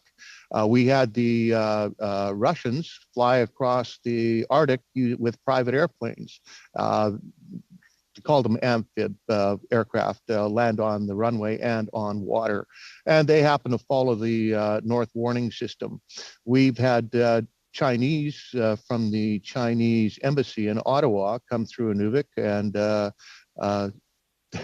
something the RCMP tried to identify them, but we'll leave that one alone. Okay. Unfortunately, we're going to have to leave the answer there, Ms. Gallant. Mr. Fisher, 3 minutes. Thank you very much, Mr. Chair, and thanks to both of our witnesses. Mr. Davis, we've touched on this topic a little bit today. So if it sounds like I'm kind of repeating a question, I just want to kind of get a bit of a focus. When we talk about the Minister of Defense announcing the largest investment in NORAD in 4 decades, and you talked about the North Warning, you talked about the issues with staffing up, you talked about training and development, and you talked about aligning federal priorities on reconciliation. It must include Inuit. Just giving you some time to outline where you see opportunities to advance economic reconciliation. And also, if you see room for improvement, whether it's in policy or in execution, I'd love to hear your thoughts for remaining time. Yeah, so we see that there's a tremendous opportunity around NORAD modernization. This is obviously going to be a generational impact. Obviously, we're in the early stages right now, and we're trying to position ourselves to demonstrate that we actually have the ability, the capacity, the financial capacity as well to be able to participate. Some of the other opportunities that we would see is, as my colleague talked about, greater investment in airstrips and so on. We think that would we definitely would have the ability to go in with some of our companies and our partners to be able to participate. So investment in infrastructure and critical infrastructure would be important. Some of the policies and procedures or frameworks that would be of benefit for us. As I had mentioned before, across the board, not necessarily on the military side, but in other parts of the other departments, having a much more consistent approach, I think, in implementing Indigenous procurement, I think would be absolutely invaluable, and I think would just have a huge impact. Touch points with national defense. Can you let us know how you made out with those when you made those connections with national defense? Yeah, no, they were very good, very positive, very preliminary at this stage, but being able to demonstrate that and sending the message that Inuit businesses are not just, we're not just, looking at our traditional kind of activity that you see in the north, but we're willing to go beyond that and see what we can do to take advantage of that. You mentioned staffing. You mentioned staffing up here in Ottawa. What is staffing like in the Arctic region? Well, certainly my colleague can talk about that as well. I think everybody's looking for good people, right? That's the biggest challenge. You look at the government of Nunavut; they have a staffing challenge. You look at all the Inuit organizations; they have a staffing challenge. For any major business that wants to go up, the first thing they talk about is we need to find people in the Arctic, right? So. And for Nunavut itself, we're talking about a population of 39,000 people, right? So we kind of have to, then when you break it down, how many people are actively able to work, it does become a bit of a challenge. So the biggest thing for us is to focus on those kids that are in school, to be able to motivate, incentivize them. And as my colleague talked about, this is a medium and also a long-term play, frankly, for the country. And I think the biggest thing for us is to focus on the youth. Thank you, Mr. Fisher. Ms. Norman, a minute. Merci beaucoup. Thank you very much, Mr. Klapertuk. You mentioned the delays in construction, and if the Department of Defense itself wanted to prepare infrastructure for the modernization of NORAD, well, that would be a long, drawn-out process. If you were the one doing it, could you give us a sense of the scope and the time frame for construction and how efficiencies could be sought with the rising costs? And were there not to be a contract with you, there's nothing to be there to incentivize you to have a further role to play with NORAD in that particular regard, right? Well, if there's incentive, why are we here? When it comes to construction, and I've looked at building a new hangar for the MRTT here, the goal would be we have a 5 to 8 year window while the Inuvik runway is being lengthened and extended. So I would have a hangar ready for the MRTT in 5 to 8 years. Now, and to say 5 to 8 years is a long time, yes, it is. But we have logistics problems, staffing problems, and as my colleague said, staffing is difficult for everybody on both sides of the Arctic, east and west. So there has to be a cooperative attitude with the civilian people who already have infrastructure, because it's much easier to do jump off from an existing building than it is to try greenfield. We're unfortunately going to have to leave the answer there. Ms. Matheson, a minute, and then a minute for Mr. Bazan, and a minute for, 3 minutes for Mr. Bazan, 3 minutes for Mr. Ajit. Okay, thank you. Okay, Ms. Matheson, 1 minute. Mr. Klapertuk, you... And I wasn't entirely clear. You were talking about your issue potentially with the real property operation services, and was it that and you? I think you said that you really weren't sure about what was going on. But is it that they lack an awareness of exactly what is needed on the ground by companies such as yourself, or is it that they're not communicating that effectively to higher ups or other government officials, other departments, as it were? From a real property operations does all the maintenance on all the bases and handles all the contracts for the Canadian Armed Forces. They do not answer directly to the CDS. They answer to the Deputy Minister of Defense. So the route is NORAD needs a hangar. They go to RPOps to get the hangar. RPOps knows exactly what NORAD wants, but they're in a position where they're unaccountable to NORAD, so they don't have to give NORAD a hangar. They can delay, obfuscate, whatever they have to do. So that is the problem where we sit in Inuvik right now. RPOps has said that NORAD will not have hangarage. There's nothing NORAD can do because of the way that the RPOps does not answer to anybody other than to either the Assistant Deputy Minister of Infrastructure. Again, we're going to have to, unfortunately, I'm sorry to run this clock hard, but it is what it is. 3 minutes, Mr. Bazan. Okay, thank you. And I want to just follow up on that with Mr. Klapiak. And so as your, property management has canceled your contract. They went ahead and destroyed the fuel tanks. Like, this seriously undermines our national security, our ability to project power in the north for us and the United States. Is there any way you think that they'll take any direction if there's ministerial intervention here? I don't know. I'm not familiar with Ottawa. What I am familiar with is that the attachés, and this speaks volumes, attachés, both Air and Army, came here, and my last conversation was with the Air attaché on the 10th of November, and they are very, very concerned as to what's going to happen in Inuvik. That's why the U.S. is looking at getting involved, and as I said earlier, it's now country to country, be it NORAD and CANAR. This is a serious situation. We have no hangers. It's very serious. Now, you also mentioned earlier in your questions from Ms. Gallant about potential foreign interference or foreign interests from the communist regime in Beijing in facilities in the area. Could you provide those examples that you have of other foreign nations or operatives in the region in writing? Because I do want to have a question for Mr. Davis I want to get to. We're talking about upgrades to I'm North not quite Warning sure system. how you're going to do that in the 3 minutes that's already expired. It's already expired. That was so damn fast. Yes, I know. You only give me 2, and you cut me off the last time. Yeah. I feel so badly for you. Trust me. Ms. Valdez, welcome to the committee and this harsh chair that cuts people off when they have 3 minutes. Yes. Please, 3 minutes. Thank you, Mr. Chair. Mr. Davis, you mentioned in your opening the importance of engaging with our Inuit community and how that assists with reconciliation. But can you describe the types of synergies we can achieve when we collaborate with the Inuit community to protect the Arctic?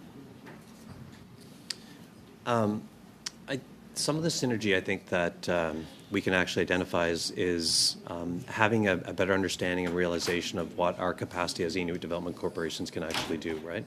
As I had mentioned before, there are 7 development corporations. We invest and own different either equity ownership pieces or wholly owned companies, hundreds of these companies, and we employ thousands of Inuit. And I think with government, if they have a better understanding and work on a kind of business timeline, which I know can be a bit of a challenge, I think that would certainly help to support our move towards economic reconciliation and really support empowering Inuit as well.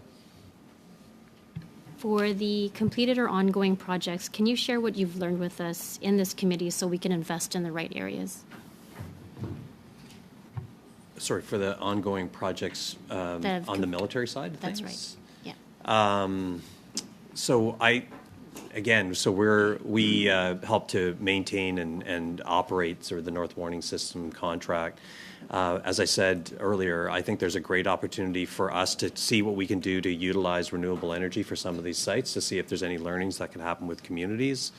I think a better utilization of some of our business through different procurement processes would actually help significantly. And I agree with my colleague around the investment in airstrips. That's the roads of the Arctic, right? Not one road is connecting any community in Nunavut. Not one road is connecting any community in Nunatsiavut. And I think ensuring that we have the right airstrip and airport infrastructure in place would be absolutely critical. So that's a critical investment. And the last question is, with your future projects, can you share what excites you the most about what we can do to strengthen the Arctic?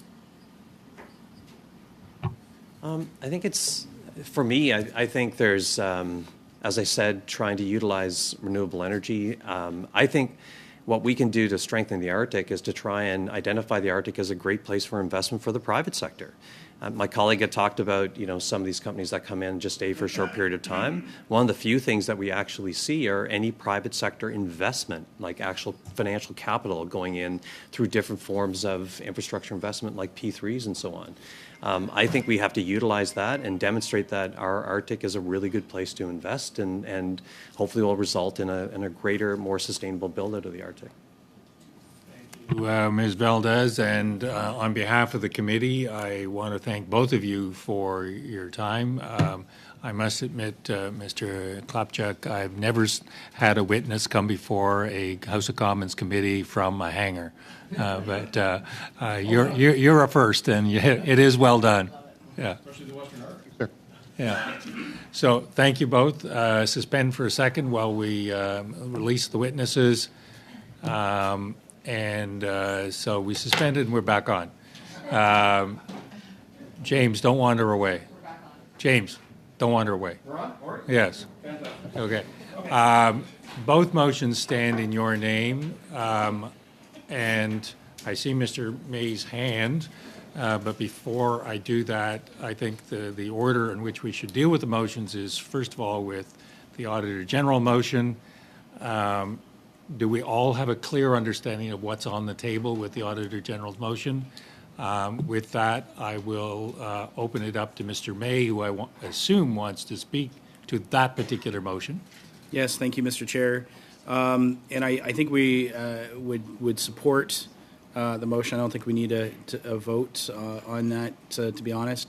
My concern, as I was trying to articulate earlier, is that this study has gone from an idea of 4 meetings to 9 meetings to now potentially 10 plus, and we're losing a meeting this Thursday.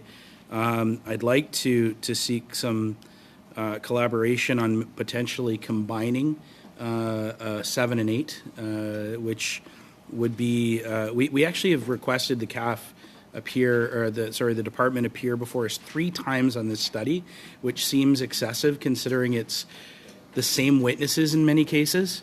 So I'm suggesting that, given that we've lost Thursday, we combine meetings 7 and 8, which would be CAF operations in the north. It would be combining the ice breaking and the SAR meeting into one, and I'm looking to the clerk to see if that is in the realm of possibility. I'm hesitant to get into organizing the meetings in this format. But Mr. Clerk, if you could speak to that briefly, I think it's a consolidation is good. If we made the kind of the principle that we stay with 9 meetings and somehow or another wedge the AG into the 9th meeting. Yes, rather thank you, than Mr. Chair. directing the clerk how to organize it. Yeah, and I'm not asking for a full calendar from the clerk at this point. I think MP Gallant had asked for a calendar earlier today. I think there is a work plan in place that I believe I've seen. So I will defer to the clerk on that. I think this my hope is that we can just agree that we don't necessarily need a vote on this. Sure. For the meeting on the 22nd, we had planned for ice breaking and search and rescue, and then the operations in the north had been bumped from this Thursday to the following Thursday. Basically, to answer your question with a bigger answer, we have 8 meetings between now and December 15th. If we finish the witnesses that are outstanding from the Arctic study, that would be 5 of those 8 meetings, which would leave us with 3 meetings. So the AG could fill one of those meetings. We also have the supplementary estimates still to be tabled. Mr. Chair, excuse me, we really don't have those 3 meetings. I think those are nice to haves, but we know we're losing meetings on a frequent basis. We are also potentially going to want to have the minister appear before us before we rise for the holiday. So I'm as a former chair, I'm trying to be logistic about this and recognize we need to build in some buffer. This particular chair, peculiar that he is, likes to do logistics offline, and it's much better to do it that way. Otherwise, we'll be chewing up all the rest of our 3 minutes. So can we report back to you as a committee next Tuesday? Unfortunately, I'd like to report Thursday, but we don't have that opportunity next Thursday, or next Tuesday, and hopefully we will have a consolidated approach. Is that a good? We're good with that? Okay. Question? Those in favor of the motion? Opposed? Good. Now, we've got, hang on, we got he's on for his second motion. Yes, that's the whip's office calling. Tell him to, ditch the whip. So one motion that I moved at the previous meeting, that in our study regarding reports that former Royal Canadian Air Force pilots have undertaken employment to train members of the People's Liberation Army Air Force, that we invite Canleak Aviation, who operate Moncton Flight College, and other flight schools in Canada who may be training pilots from the People's Liberation Army to appear at committee. Just to speak to that motion, the reason that we're talking about Canleak Aviation and the Moncton Flight College is because in reports of the company in South Africa who have employed former fighter pilots from Canada and other nations that are training members of the People's Liberation Army Air Force, they have said that Canleak Aviation is engaged in similar activity. Based on that, and knowing that there are other flight schools in Canada that do test flights training for as well as fighter jet training, that we should look into having other ones appear as well. So I would just say that this builds upon a very big concern that we have, I think, as all members of this committee, that those that were former staff at the Royal Canadian Air Force are violating both the National Defence Act, the Security Information Act, as well as their non-disclosure agreements, possibly trading away secrets of how our Air Force operates to an adversarial People's Liberation Army Air Force. Continue this, we'll just run at a time, and I'll have to adjourn. Will the translation will stop, the meeting will stop. Mr. May. Thank you, Mr. Chair. I think, I've had conversations with my colleagues on this side, and the concern we have with this is what are we expecting to hear? We've asked CAF or department to respond. We've had that meeting. Quite frankly, it was incredibly repetitive and not a lot of information. And a lot of what this motion is asking us to do is to go off speculation. I agree. If there is something here, if there is a situation where we have Canadian pilots, former CAF members, doing something illegal, we want to address that. But there has been no confirmation that I've seen on any of these reports, and we're now asking a Canadian company that isn't the company that's responsible in these articles, but is speculated that they might be doing the same thing. I just think we're fishing, and I'm not sure this is, again, a good use of our time. If there is a situation that we can identify that this committee can deal with, then we would agree. Do you want to speak to it, Ms. Normandy? Very quickly, in the same vein, I don't want us to invite people and spend an hour hearing the same things.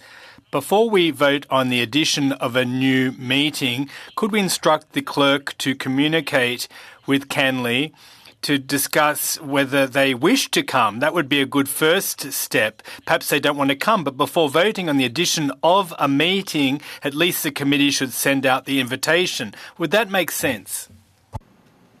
Okay. I see. I'll recognize James afterwards, but I want to hear what Jennifer has to say and Ms. Matheson. Yes. Go ahead. Okay. My concern too would be that we wouldn't. I mean, I didn't really hear a lot from our previous meeting. We didn't get very far. And with this company, would they have obligations of that privacy protection for their clients where they couldn't share anything? So I would agree with Madame Normandin in terms of that ability to actually get anywhere with this. I'm not seeing it. Arnold and Mr. Bazan. Mr. Chair, my concern is even sending an invitation based on this motion is an implication that this company has done something wrong. This is a Canadian company. If it's not been verified, frankly, if there are companies operating, breaking the law or breaking different legislation, that is a role for police, not the defense committee, to go on an investigation. And the implication of inviting them, if there is no wrongdoing, is now putting in the public sphere that we think there's wrongdoing. And I am very uncomfortable with that without a more credible source or any sort of backing up. So I'm not comfortable. I appreciate the invitation or the compromise by Ms. Normandin, but I'm not comfortable sending that under the context that we're assuming they've done something wrong when there's no real proof of that. That's a fantastic point. So first of all, the department, when they were here from National Defense, testimony was completely not helpful. They just pass the buck all the time to the Department of Justice, RCMP, who refused to attend. We know that Canlink has been named by the company in South Africa. So if there is anything that's libelous in that, they can take legal action against that company for slander. And I would just say that if they wanted to appear, it would be their chance, if it's false information, to clear their name. And so let's dig into this, knowing that there is credible evidence and reporting that's been done by multiple news agencies from the United Kingdom and here in Canada. And I think that it is our responsibility to dig in on this. No further wish to debate. Do I call the motion? Recorded. Okay. Mr. Clerk. Mr. Fisher? Ms. Lambropoulos? Mr. May? Ms. O'Connell? No. Ms. Valdez? Mr. Bazan? Yes. Ms. Gallant? Yes. Mr. Kelly? Yes. Ms. Cramp-Newman? Yes. Madame Normandin? Oui? Ms. Matheson?